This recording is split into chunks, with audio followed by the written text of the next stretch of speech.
Okay, so the first thing I want to talk about today is the theater of business, and that kind of ties into our hard and soft skills.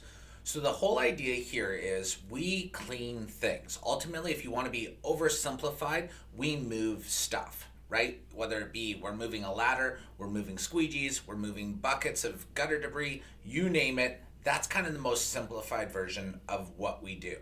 Now, it is the 20th century, and I think we'd be terribly mistaken if we thought that for a minute that our customers are calling us just for the thing to happen, right? So they're calling us for a window cleaning.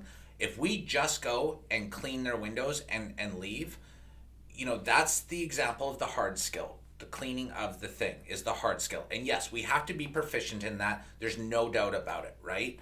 There has to be a certain level of expectation that gets met when we're a professional cleaning company that's coming to do the hard skill. But I think what's more important is recognizing that there's a whole nother side of the offering and the service that we provide, and that is the soft skills. The soft skills more focus and are based around the human interaction and the customer service that ensues as we're performing one of our jobs. So it comes down to things like how do we look? Are our uniforms clean and matching? Do we have the right equipment? Do we look like we're professionals? Do we have good knowledge so that we can recommend things to the customer? Even down to how does the office answer the phone? And do we get back to our customers? Are we very receptive to their requests?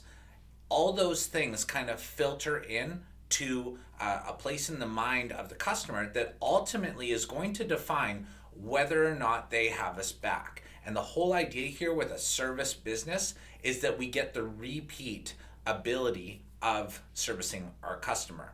I'm going to give you a quick example of kind of what I mean here.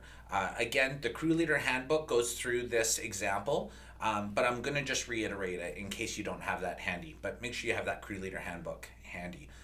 So Mrs. Jones is sitting around the dinner table, and she's rehashing her recent experience with getting her windows cleaned by a company.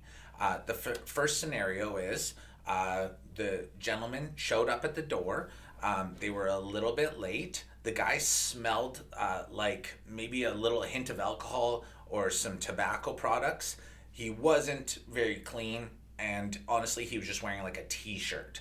And it wasn't a company uniform or anything like that. His number two worker really looked rough. He had a huge skull tattoo, and the equipment they were using looked pretty rickety. Old ladders. The water that they were using didn't look super clean. Stuff like that. They got to work, and I wasn't super confident having them on my property, being that I was alone.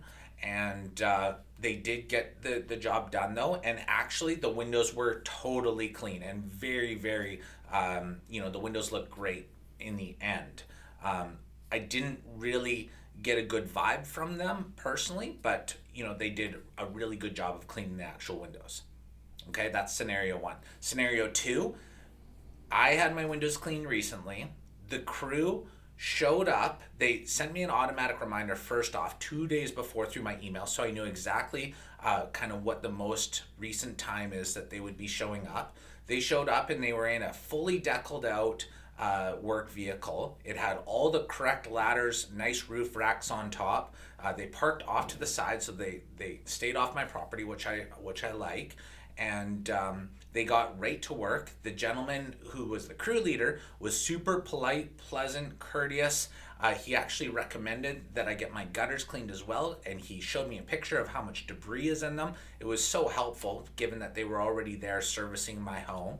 And they just got right to work. They worked efficiently and they worked hard.